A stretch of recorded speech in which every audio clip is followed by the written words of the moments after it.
David Adams. I wanted to take you through steps today to complete a panel. It looks like this. First you take your substrate, which this panel is made out of MDF. It's a medium density fiberboard. It's a great substrate for this particular project. I've taken and shaped it to the general size that I'm looking for. Cut my holes for my speakers. I built my forms, which are basically rings where the speakers are mounted. As you can see from the back side, I have rings here and here, as well as blocks to position the speaker to aim towards the passenger. After that process, you take a thin stretchable material. I used a t-shirt and wrapped it around the entire panel. Then I added a fiberglass resin, which hardens, gives you a nice hard finish there. Came from the back side and reinforced it with more fiberglass.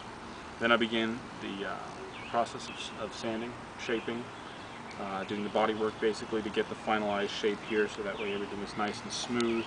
All of the corners are rounded, everything looks really nice. Then I moved on to the paint job. First you start with the primer, of course, to hide all your body work. Secondly, you start with your base color. I used a cinder red base from House of Colors. After that I moved on to an Ultra Mini Flake. The Ultra Mini Flake is the actual flake that you see here.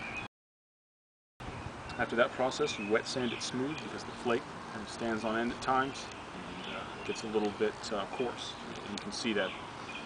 After I did that, I laid out a pattern of the A's you'll see here. Sprayed that the same silver that you see over here.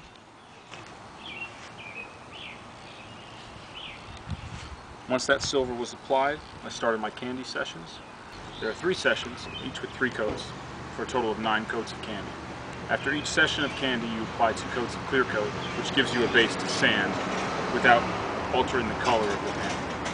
After the final session of candy, you apply 2 coats of clear, and then I applied the graphics as you see here, in the same manner as I did the A's. This is the final product, designed to hold a 6.5-inch separate midwoofer and tweeter.